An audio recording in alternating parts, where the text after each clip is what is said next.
नमस्कार मित्रों, मैं किशोर पारिक किशोर और जयपुर काव्य साधक स्टूडियो से आज विशेष दिन हमारे लिए इसलिए है कि माँ शारदा की एक वरद पुत्री सपना सोनी हमारे साथ में है, जो कि देश के वरिष्ठतम जो कवित्रियाँ हैं उनमें आज शुमार है इनका नाम। और बहुत कम समय में जो ये यात्रा एक बुलेट ट्रेन की जैसी सपना जी आपकी रही। मैं आपका इन शब्दों के साथ हार्दिक स्वागत और अभिनंदन करता हूँ कि थे भला पधारे आज आंगणे म्हारे में प्रेम प्रसून चढ़ावा चरण में थारे। मित्रों, सपना सोनी की यात्रा मुझे बिल्कुल मेरे सामने चलचित्र की तरह चल रही है। पिछला मैं समझता हूँ 1 दशक भी अभी तक पूरा नहीं हुआ। 7-8 साल पहले जब मैं सपना सोनी से मिला था तो एक अलग ही सपना सोनी थी। मेरी गोष्ठी के अंदर ये आई और इन्होंने अपनी शुरुआत की। मैं मानता हूँ कि इन्हें विरासत में इनके पिताजी और आगरा का जो बहुत बढ़िया काव्यमय वातावरण मिला, लेकिन मंचों की ओर ये तब तक अग्रसर नहीं हुई थी। ताजमहल की नगरी मोहब्बत और ताज की नगरी, और वहाँ से राजस्थान के इस दौसा शहर में आप आकर बसी।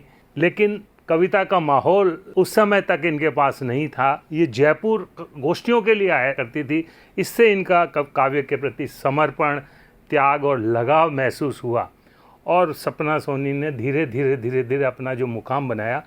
आज देश के वरिष्ठतम कवित्रियां हैं उनमें आप शुमार हैं, और ये हमारे लिए भी बहुत गौरव की बात है कि इनकी यात्रा हमारे साथ शुरू हुई और आज इतने बड़े मुकाम पर हम देखते हैं तो हमें भी गर्व, गौरव और गुमान होता है।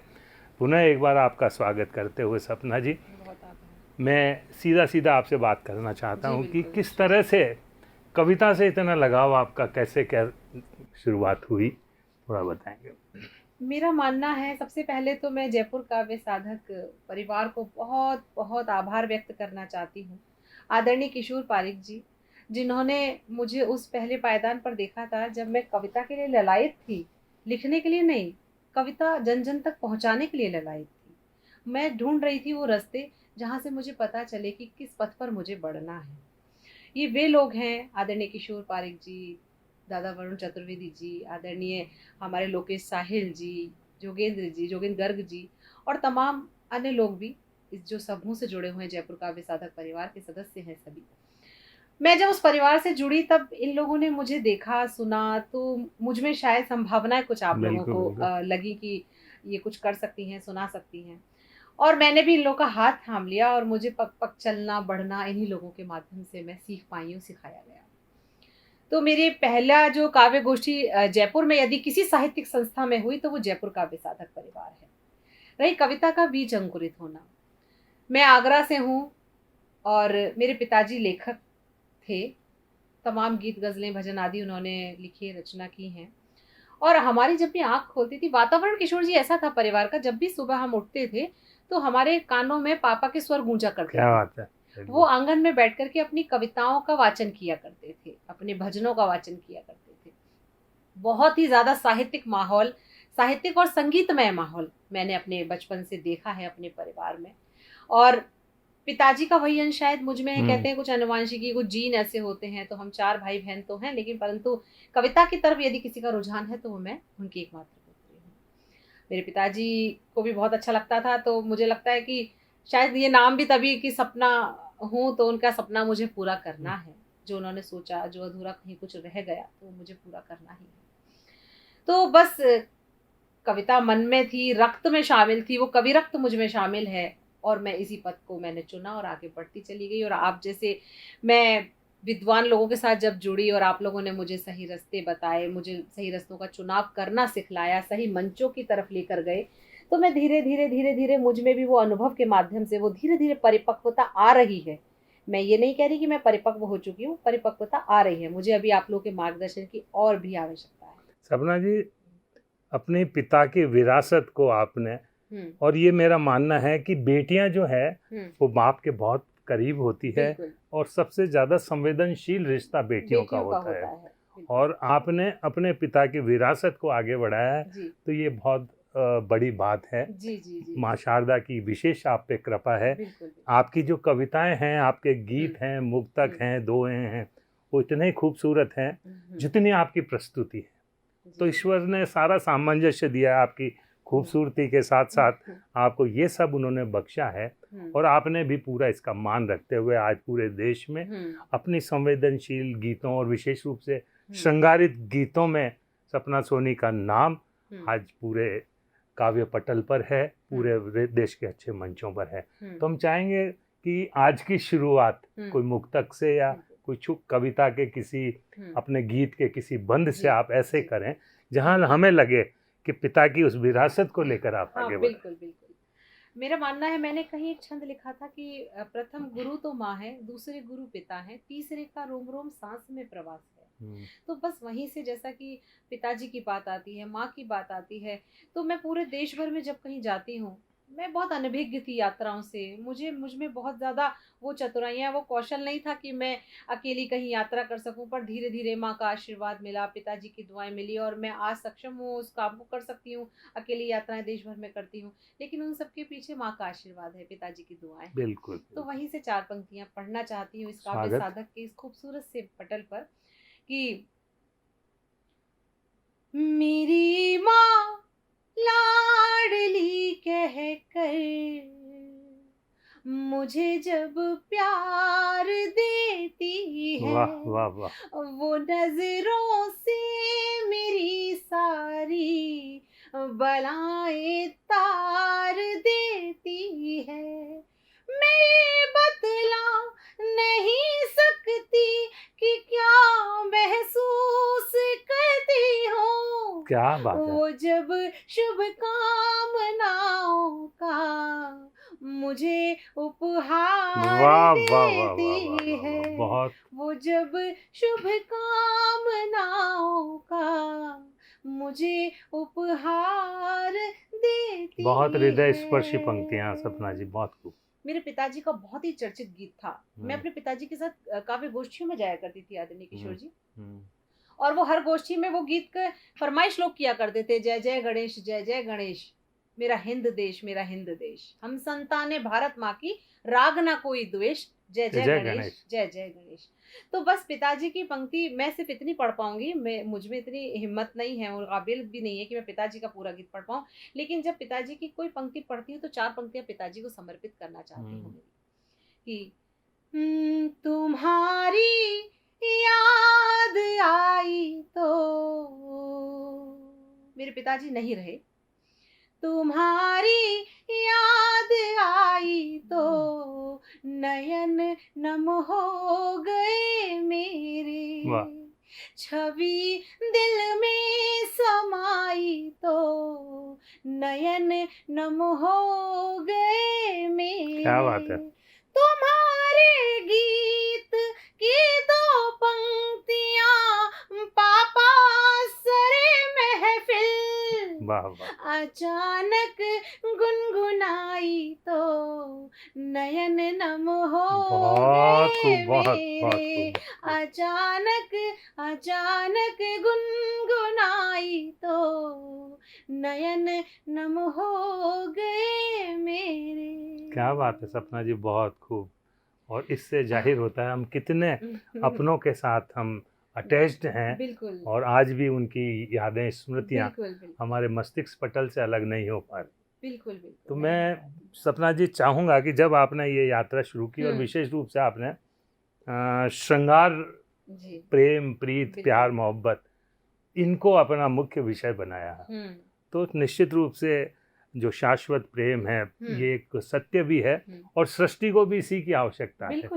आज के दौर में हम देख रहे हैं कि प्रेम से ही सारे मसले हल हो सकते हैं। बिल्कुल हो सकते हैं। तो ये 2 तरह के प्रेम होते हैं, हम प्रेम हकीकी और प्रेम मजाजी जो कुछ बोलते हैं इस तरह से। तो आप किस तरह के प्रेम की कविताएं रचती हैं विशेष रूप से? बिल्कुल बिल्कुल।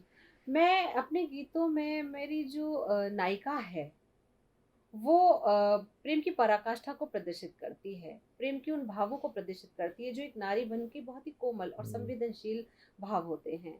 और मेरे आराध्य हैं श्री कृष्ण भगवान, क्योंकि मैं प्रेम कविताएं करती हूँ, तो श्री कृष्ण भगवान पर आधारित मेरा एक गीत पूरे देश भर में सुनाती हूँ और बहुत चर्चित होता जा रहा है आप सबके आशीर्वाद से। स्वागत। और मेरा मन है कि आज इस पटल से भी मैं वो गीत आप सबके समक्ष अरे वाह, रख दूं। बहुत बढ़िया। और सबसे बड़ी बात है कि मेरी मौलिक रचना के साथ साथ उसकी धुन भी मौलिक है।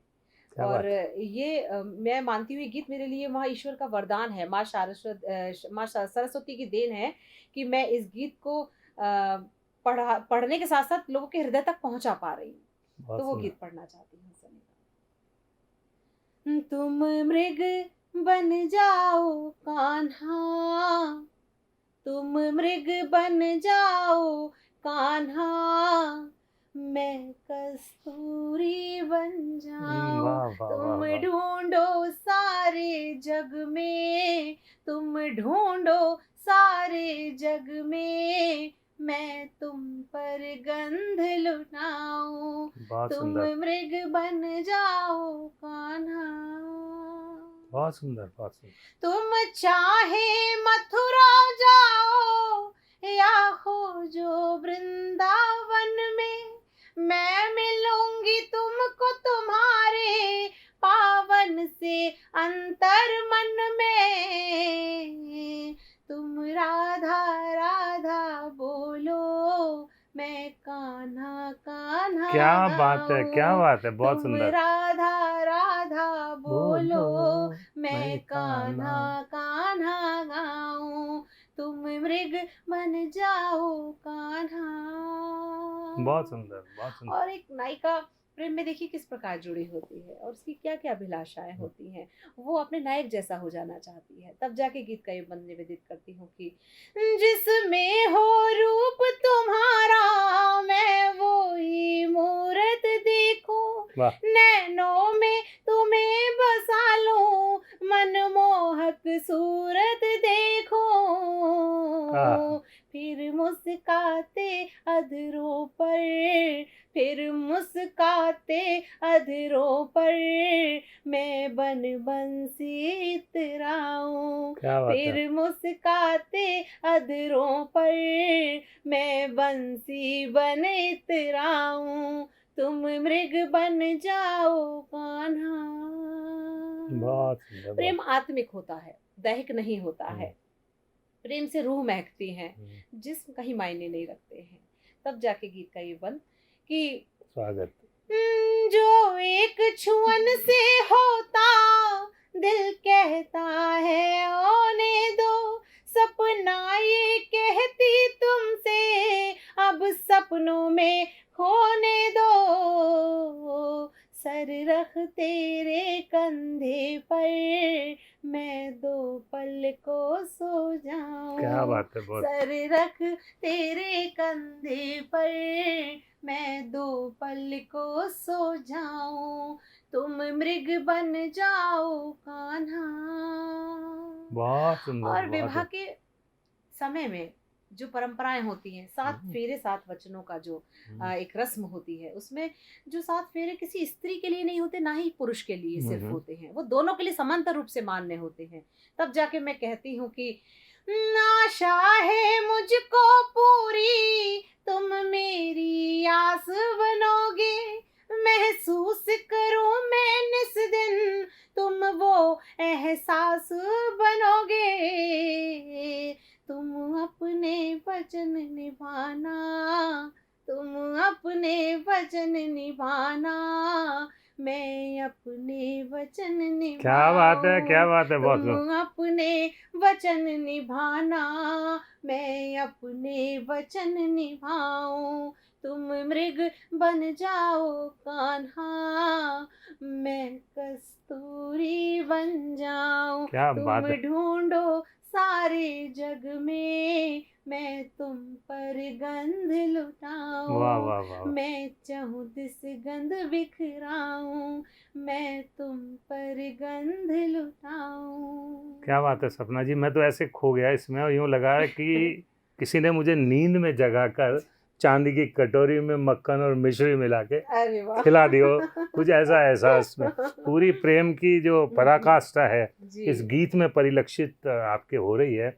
बहुत बहुत धन्यवाद। और ये यात्रा जो है आप इसे जारी रखिए। बिल्कुल। सपना जी, मैं उस विषय पर आता हूँ कि आप जब मंचों पर आने लगी और मंचों पर आते आते मंचों के अनुरूप भी अपने आप को ढालना पड़ता है, तब जाके हम आज के इस प्रतिस्पर्धी दौर में अपना हम स्थान लोग बना अपना पाते हैं। अस्तित्व और अपना स्थान बनाए रखते हैं। बिल्कुल। तो उस दौर में आपने बहुत सारे नव प्रयोग भी किए हाँ और किए। विशेष रूप से मैंने देखा हम्म, कि आपने दुमदार दोहे भी लिखे, हम्म, पैरोडियां भी आपने हम्म। लिखी। और मुझे याद आता है जी न्यूज़ का एक उसका कार्यक्रम में जी, कवि युद्ध। कवि युद्ध में मैंने आपको देखा है। हम्म, और देश भर के तमाम चैनलों पर हम्म, जगह जगह आपने अपनी हम्म। पैरोडियों, अपने उन समसामयिक कविताओं के हाँ। माध्यम से अपनी जगह बनाई है। हम्म, हम चाहेंगे कि कोई एक छोटा सा नमूना हमारे दर्शकों के लिए, श्रोताओं के लिए इस तरह का भी आए कि जहाँ जी। हास्य की भी उसके अंदर जी, जी, इनपुट थोड़ा सा नजर आए। क्या होता है किशोर जी की, देखिए अपने आप को माहौल के हिसाब से ढाल देना ये ज़रूरी होता है, चाहे वो कोई भी परिवेश हो, भला ही हमारा पारिवारिक माहौल ही क्यों ना हो। और ये तो हमारा साहित्यिक क्षेत्र है और इसमें मैं जितनी गीत गज़ल कहती हूँ और मुझे लगता है कि वो जन जन तक पहुँचती हैं। लेकिन आजकल लोग कहीं ना कहीं वो कहते हैं ना, एक मनोरंजन ढूंढते हैं। मनोरंजन तो मनोरंजन की जहाँ बात आती है, और मैं सभी चैनल्स पर जब जब अपनी कविताओं को लेकर प्रस्तुत हुई हूँ तो कई बार चैनल्स की डिमांड हो जाती है। तब मैंने एक दो पैरोडी जरूर कही हैं, हालांकि मेरा ये विषय नहीं है, ना मेरा कोई रस है प्रतिगीत, लेकिन वहाँ जब ये इसकी मांग हुई तो मैंने ये काम भी कर दिखाया। और जब मैं हालांकि मंचों से नहीं पढ़ती हूँ, लेकिन अगर आप कह रहे हैं तो मैं स्वागत। पैरोडी का छोटा सा छोटा सा सभी एक के बीच टुकड़ा। पढ़ती हूँ, सुनिएगा। अच्छा, पैरोडी की भूमिका ये है कि एक हारे हुए नेता की पत्नी अपने पति से क्या अनुरोध कर रही है, तब मैं पैरोडी पढ़ती हूँ, सुनिएगा। दंग दंग मैं दंग रह गई, देख के तेरी हार, वाह, टिकट मुझे दिलवा दे सैया, जीतूंगी मैं हर बार। क्या बात है। आहा। मुझे संसद में बिठा दे रे ओ नेता दीवाने, वाह। मुझे संसद में बिठा दे रे ओ नेता दीवाने, मुझे सांसद बना दे रे ओ नेता दीवाने। वाह वाह वाह। दाएं भी चमचा बाएं भी चमचा, देखूं यही सपना, रुतबा हो अपना, मुझे घुट्टी वो पिला दे रे ओ नेता दीवाने। तुझे मैं तुझे जीत के दिखा दूंगी ओ नेता दीवाने, मुझे संसद में बिठा दे रे ओ नेता दीवाने। और एक बंद। स्वागत। नोटों की गड्डी के बक्से भरा दे, बचे विदेशवा में जमा करा दे बलमा, स्विस में जमा करा दे बलमा। तुझे लॉकर में छिपा दूंगी ओ नेता दीवाने, मुझे संसद में बिठा दे रे ओ नेता दीवाने, मुझे सांसद बना दे रे ओ नेता दीवाने। बिल्कुल, आपकी जो है मन की ये भाव है जी, ऊपर तक पहुंच चुके हैं। और निश्चित रूप से जब सच्चे मन से कोई प्रार्थना करता है तो वो ऊपर कबूल भी की जाती है। और मुझे ध्यान आ रहा है प्रियंका जी का वो डायलॉग कि लड़की हूँ लड़ सकती हूँ, और जो लड़ सकती है वो आगे बढ़ भी सकती है। आप निश्चित रूप से आपकी ये यात्रा अनवरत चलेगी और बढ़ेगी। और एक चीज़ मैं विशेष रूप से पूछना चाहता हूँ कि गीतों के साथ ये परंपरागत हमारे जो हिंदी मंचों की जो चीज़ें हैं उसके साथ साथ गज़ल में भी आपने बहुत हाथ आजमाए हैं। जी। और मंचों पर एक गज़लकार के रूप में भी आपकी बड़ी पहचान है। जी। तो हम चाहेंगे कि थोड़ा इस पे बोलकर और कुछ अपनी पहचान की कोई गज़ल हो, कोई ऐसा हो, वो आप अवश्य रखें। उस पे कुछ गज़ल एक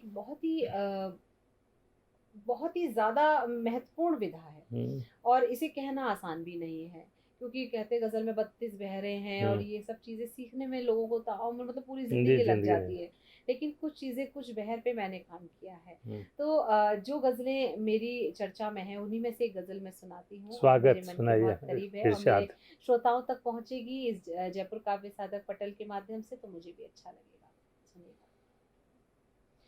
बूझी है जो बरसों से अभी वो प्यास बाकी है, तेरे नजदीक होने का अभी क्या बात एहसास बाकी है, बुझी है जो न बरसों से अभी वो प्यास बाकी है, तेरे नजदीक होने का अभी एहसास बाकी है। बहुत सुंदर, और बहुत गजल का ये शेर, इरशाद। हुआ मथुरा हमारा मन तो वृंदावन हुआ है तन, वाह, चले आओ मेरे कान्हा क्या बात है, तुम्हारा रास बाकी है, बहुत सुंदर। चले आओ मेरे कान्हा मन मथुरा और तन तुम्हारा वृंदावन। रास बाकी है। बहुत सुंदर।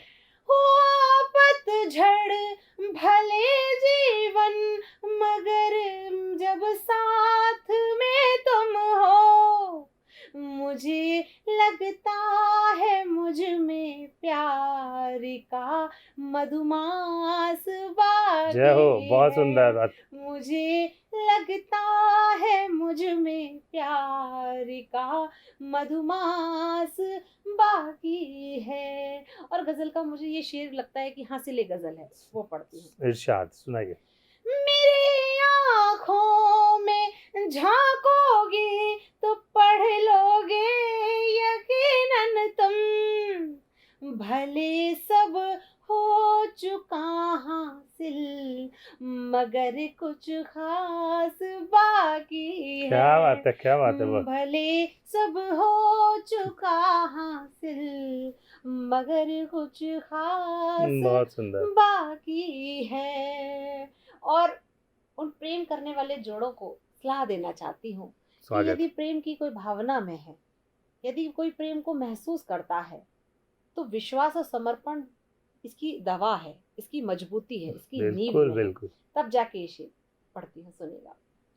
जमाना चाह कर भी कर नहीं सकता जुदा हमको, हमारा एक दूजे पर अगर विश्वास बाकी क्या बात है, बहुत सुंदर। हमारा एक दूजे पर अगर विश्वास बाकी है। और किशोर जी, आप स्वयं इतने अच्छे कवि हैं, आप श्री राधे छंद के माध्यम से पूरे हिंदुस्तान में भर, क्या बल्कि मैं कहती हूँ पूरे विश्व भर में जाने जाते हैं। आपके श्री राधे छंद इतने चर्चित हैं और ये अमर टैग, अमर पंक्तियां आपकी श्री राधे छंद के नाम से। कोई पूछता है किशोर पारिक जी वही श्री राधे छंद वाले, तो ये आपकी पहचान का जो छंद हुआ है, मुझे लगता है कि आपको बहुत अच्छा ज्ञान है साहित्य का, आपके पिताजी स्वयं इतने अच्छे कवि हैं। तो आजकल की युवा पीढ़ी से एक बात कहना चाहती हूँ कि थोड़ी सी भी अगर लोगों को कहीं सफलता मिलती है तो वो साथ में आसमान पर महसूस करते हैं खुद को, फिर कुछ समझते ही नहीं किसी को। तो मैं एक समझाइश का, कह दीजिए एक संदेश का शेर पढ़ना चाहती हूँ। स्वागत स्वागत। और सुनेगा, आपको समर्पित कर रही हूँ और उन युवा पीढ़ी को समर्पित करना विशेष रूप से हमारी युवा पीढ़ी सुने इस शेर बिल्कुल को। युवा पीढ़ी सुने, और मुझे लगता है ये काम का शेर है। मैं पढ़ती हूँ। भले पा जाओ तुम मंजिल मगर संतुष्ट मत होना, भले पा जाओ तुम मंजिल मगर संतुष्ट मत होना, जमी तो नाप ली तुमने अभी आकाश बाकी है। वाह वाह वाह। जमी तो नाप ली तुमने अभी आकाश बाकी है। वाह वाह वाह। बुझी है जो न बरसों से अभी वो प्यास बाकी है। बहुत सुंदर, बहुत ही बढ़िया। और मैं प्रश्न करता उससे पहले आपने युवा पीढ़ी के लिए ये संदेश दे दिया, बहुत अच्छा, बहुत जरूरी बात, बहुत अच्छा और बहुत सार्थक। और विशेष रूप से आपने जो प्रेम की जो बात की है, विश्वास और हमारे समर्पण पे टिका हुआ है सारा ये। बिल्कुल बिल्कुल। प्रेम बड़ा रंग बिरंगा सा एहसास है, मुझे लगता है कि प्रेम जो एहसास है उसमें सिर्फ खुशी खुशी है, तो प्रेम को पुष्पित पल्लवित होने से कहीं ना कहीं उसमें अवरोध आते हैं। प्रेम में रूठना भी होना चाहिए, प्रेम में मनाना भी होना चाहिए, प्रेम में मनोहार भी होनी चाहिए, तो प्रेम में एक दूसरे पर अधिकार जताना भी होना चाहिए, तब जाके प्रेम पुष्पित और पल्लवित होता रहता है। ये छोटे छोटे से एहसासों को जब हम एक साथ देखते हैं तो उसे प्रेम कहा जाता है। तो कुछ मनोहार की बात कुछ मुक्तक के माध्यम से या कुछ दोहों के माध्यम से, प्रेम पे दोहे भी आपने बहुत लिखे हैं। मैंने दोहे काफी लिखे हैं, और एक दोहा, मैं सिर्फ एक दोहा पढ़ूंगी, फिर उसके बाद में एक गीत आप लोगों के बीच और सुनाऊंगी। एक दोहा मेरा यहाँ राजस्थान भर में जहाँ भी सुनाती हूँ तो बहुत चर्चा में रहता है कि आप भी सुनिएगा कि हमारा ये जो राजस्थान है, खाटू नगरी, खाटू श्याम बाबा का पूरे देश भर में डंका बजता है। तब जाके मैं ये दोहा पढ़ती हूँ, सुनिएगा कि काया काशी सी बनी, मन बिंद रावण धाम, काया काशी सी बनी, मन बिंद रावण धाम, निज नैना में रम गया खाटुआड़ा श्याम, खाटुआड़ा श्याम। जय खाटू श्याम की। बहुत सुंदर, बहुत सुंदर। तो ये एक गीत से और आपको जोड़ना चाहती हूँ। आपने ये जो शाश्वत प्रेम के साथ साथ ये जो दूसरा प्रेम है, भगवान के प्रति प्रेम है, उसको भी आपने सामंजस्य करके आज की इस हमारी जो साक्षात्कार कह लो इसको। किशोर जी, मुझे एक दोहा और याद आ रहा है। अरे वाह वाह, सुनाइए। और मुझे लगता है कि वो भी मुझे पढ़ देना चाहिए, कम से कम एक काम अधूरा क्यों करो, जोड़े से तो करो। सुनाइए सुनाइए, स्वागत। राधा की अखियन बसे मुरलीधर गोपाल, राधा की अखियन बसे मुरलीधर गोपाल, पगली इस कारण रखे आंसू सभी संभाल। क्या बात है, क्या बात है। आंसू सभी संभाल। दोहा तो मैं कह रहा हूँ वो छोटे से छोटा चंद है जिसमें बड़ी से बड़ी बात आप समेट के कह सको। रोना भी नहीं चाहती है मेरी राधिका। दोनों बड़े खूबसूरत और बहुत ही शाश्वत दोहे। बहुत आनंद आया। सपना जी, कोई आपका पहचान गीत कुछ ऐसा हो जिसकी वजह से अगर कोई ऐसा व्यक्ति भी सुने कि ये तो सपना सोनी का गीत है और ये मेरे दिल के बहुत करीब है, कुछ ऐसी कोई रचना है? मैं सुनाती हूँ आपको। और मुझे याद है कि मैंने जब काव्य मंचों की शुरुआत की तो मैंने इसी गीत से शुरुआत की। वो गीत मैं पहुंचाना चाहती हूँ लोगों तक, श्रोताओं तक। और नारी के कोमल भावों से निर्मित, संवेदनाओं से भरा ये मेरा गीत। मेरे मन की धरा पर मधुर भाव से चित्र अपना सलोना बना दीजिए, जितनी गजलें कही हैं मेरे वास्ते उनके कुछ शेर तो गुना दीजिए। मेरे मन की धरा पर मधुर भाव से, बहुत सुंदर। प्रीत की गंध से, भाव अनुबंध से, कथ्य से, शिल्प से, लय पगे छंद से, जो भरा हो समर्पण के मकरंद से, जो भरा हो समर्पण के मकरंद से, वो अमर गीत मुझको बना दीजिए। मेरे मन की धरा पर मधुर भाव से। प्रेम का सहारा जब किसी को मिल जाता है तो वो जीवन में अपने आप को सबसे ज्यादा खुशनसीब समझता है। तब जाके मैं गीत का बंद पढ़ रही हूँ। स्वागत स्वागत। अनकही अनसुनी मेरी जीवन कथा, मन को मथने लगी मेरे मन की व्यथा।